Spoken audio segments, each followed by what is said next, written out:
Hello, Precalculus class. Welcome to day 2 of lesson 5.1. And even though there were more trig identities, I thought we have enough trig identities from day 1 to keep us busy. And I wanted to move on because there's so much in 5.1. The next section has to do with simplifying trig identities. We can rewrite trig expressions in simpler forms by using identities. You'll see what I mean in a second. For the first example, what we can do is we can start by changing all to sine and cosine. For example, here's the question. Simplify this. Cosecant theta times secant theta minus cotangent theta. What does that mean, simplify it? Well, there's another way of writing that which is much more simple. Okay? So let me rewrite it and then put equal next to it. So here's what was given to me, and they're asking me to simplify this. Well, in this case, I'm going to turn everything to sines and cosines, if possible. So I'll use two fingers. So cosecant theta becomes 1 over sine theta. Secant becomes 1 over cosine, and this is multiplication, right? And then minus cotangent, if you look at your identities, is cosine over sine. Okay, so I used identities to go from here to here, right? Now, let's look at what we have here. If I multiply this, 1 times 1 is 1. Sine times cosine is sine cosine, right? And then minus sine minus cosine over sine. So if we were to subtract this, we need common denominators. This is sine cosine, this is just sine. So we need cosine here. So allow me to multiply top and bottom by cosine. That's how we get common denominators. So on the top, we get cosine times cosine, cosine squared. And on the bottom, we get sine cosine, sine cosine. So now I can subtract them. How do you subtract? Subtract the top, 1 minus cosine squared, that's what I have, and copy the bottom denominator, sine cosine. Now, if you look carefully, 1 minus cosine squared theta, if you look at your identities, that becomes sine squared theta. Remember cosine squared, sine squared plus cosine squared equals 1. So 1 minus cosine squared is equal to sine squared. Okay? And it's the same denominator. If you look, we have sine sine. Sine squared is sine sine. And on the bottom we have sine cosine. So this sine cancels with one of these signs. So the sign on the bottom is gone, and one of the signs on top is gone. So I'm left with sine on top, cosine on the bottom. Again, looking at the identities, sine over cosine is tangent. So what did we just do? We started with this expression, and we used identities and some pre-algebra techniques like common denominators, and we kept simplifying till we got to tan theta. So that means this can be rewritten as simply as tan theta. Okay? That's simplifying using identities. So there's a total of 3 examples. I'm going to do 2 more. Again, it's just a matter of getting used to the identities. Okay? So let's go to the second example. And may I suggest you take a minute and copy everything. So pause here and copy that, then I'll lower it and pause there and copy that. So here we go. It's better if you have everything copied and then we talk about it. It looks like a lot, but you'll see it's just algebra. So here we're going to combine fractions by making common denominators, right? The only way, if 2 fractions have different denominators, you need to get common denominators. So that's algebra. So go ahead and pause here, copy that. Okay? Pause here, copy that.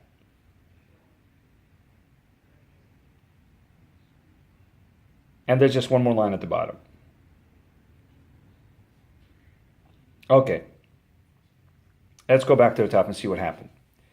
So this was the expression that was given to me, and the instructions are to simplify this. Well, it says fraction minus some other fraction. This says 1 plus sine x, by the way. Fraction minus some other fraction. The only way we can do minus, the only way we can subtract is to get common denominators. So one way to get the common denominators is to multiply the denominators you have. So our common denominator will be 1 minus sine x times cosine x. So this left one needs to be multiplied by cosine x, top and bottom. That's what I did. This right one needs to be multiplied top and bottom by 1 minus sine x. That's what I did. So now, if we do the multiplication on top, well, first of all, the bottom is going to be our common denominator, right? 1 minus sine x cosine x. That's our denominator, common denominator. See? They both have the same denominator, so I can just copy it here. So now, on top, I'm going to multiply, and then subtract. So sine, cosine is sine cosine squared. Minus 1 times 1 is 1. Sine times sine is sine squared. And then plus times negative is negative. Right? So I multiply those two and I got that. That should be familiar to you. That should be familiar to you. Right? Looking at the identities, this becomes cosine squared x. Remember the Pythagorean identity? Sine squared plus cosine squared equals 1. So sine 1 minus sine squared is equal to cosine squared. So this becomes this. Everything else is the same. Now what? Well, if you look, you can factor out here. Something times cosine squared minus cosine squared. So let me pull out the cosine squared. Let me pull it out. And what's left inside? The sine squared x minus blank, which I put a 1 there. Right? Imagine it being distributed inside and you'll get this. So I factor out cosine squared x. Why'd you do that, Mr. C? Well, wouldn't you? If we're talking about simplifying, wouldn't you do that? So what do we get here? Oh, look. These two these two are certainly, there's something going to cancel here. This is cosine, this is cosine, so this is certainly going to cancel. But these two look alike too. They almost cancel, but they're not exactly the same. So if you remember an algebra rule, you're allowed to swap these and call this sine minus x if you promise to put a negative in the front, right? And that's what I did. So this becomes sine x minus 1 with a negative in the front. Now look at all the canceling that goes on. Look at all the canceling that goes on. Cosine x cancels with one of these cosine x's. So no more cosine x. Oh, I'm sorry. I cancel this first. So you cancel these two, sine x minus 1 over sine minus, those cancel. So you're left with cosine squared over cosine with a negative sign. Right? We didn't cancel the negative sign. Then you look at that, and you're supposed to know that cosine squared is really cosine, and one of the cosines cancels with the bottom, and you're left with the cosine x only. And of course, the negative that we picked up way up there. So, again, I know it looks like a lot, but what we did was we started with an expression and we simplified it to this little thing here, right? Well, how do you know how to start? Well, for this one, you have fraction minus fraction. So how else do you subtract fraction except to get common denominators? And that's how we started, to get common denominators. Okay? Last example. We're up to 9 minutes and 38 seconds. Last example. There's another trick. Multiplying by the conjugate. Okay, if you've forgotten what the conjugate is from Algebra 2, I'll remind you tomorrow. To get the desired expression. So let me let you pause here and copy that. and then pause again and copy the rest. Okay. So that's easy enough, right? Simplify this. Simplify this. Right? What to do. Gee, if that was 1 minus cosine x squared, right? If that was 1 minus cosine squared x, I could change it to sine squared x, huh? And that would be more simple, but it's not. But if we remember, right, there it is. If we remember to multiply that by the conjugate, which really means the same thing, but with the opposite sign, you're going to get a square, right? So the conjugate of this is the same thing, but with minus. But you got to do it to top and bottom, right? That's what algebra says. When you multiply a fraction, you got to do it the same thing to top and bottom. So on the top, we get 1 times this. So that's easy. You just copy it. On the bottom, what do we get? 1 times 1 is 1. Cosine times cosine is cosine squared. Plus times minus is... This always happens. When you multiply conjugates, this always happens. This becomes, well, 1 squared is 1. This becomes squared and this becomes squared, and there's nothing in the middle. Okay? So it's a trick. So whenever you see 1 plus cosine x or 1 minus cosine x, just multiply with the conjugate, and you'll get the square x. Okay, so now this bottom here is familiar. 1 minus cosine squared x, if you look at your identities, right, is really sine squared x. I didn't touch the top yet, right? Now, do you know how to split a fraction? Imagine this was subtracted and this was the common denominator. Now go backwards. Isn't this equal to 1 over sine squared x minus cosine x over sine squared x, right? Common denominator, so I'm going backwards. I'm splitting it. Instead of subtracting it and keeping the denominator, I'm splitting it. Why do you do that? Because things are going to cancel. Things are going to become more simple. So we know that 1 over sine squared x is really cosecant squared x. That's an identity.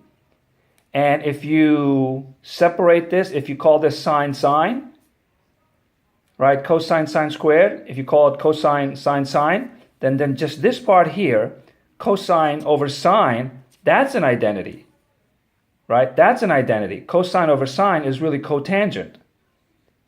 And we still have 1 over sine here. That's okay. We know what 1 over sine is. 1 over sine is cosecant x. So it doesn't look more simple, but this becomes this. So the reason why we call this more simple is there's no more fractions here. No more fraction here. So the trick here was to multiply by the conjugate, to make the 1 minus cosine squared x here.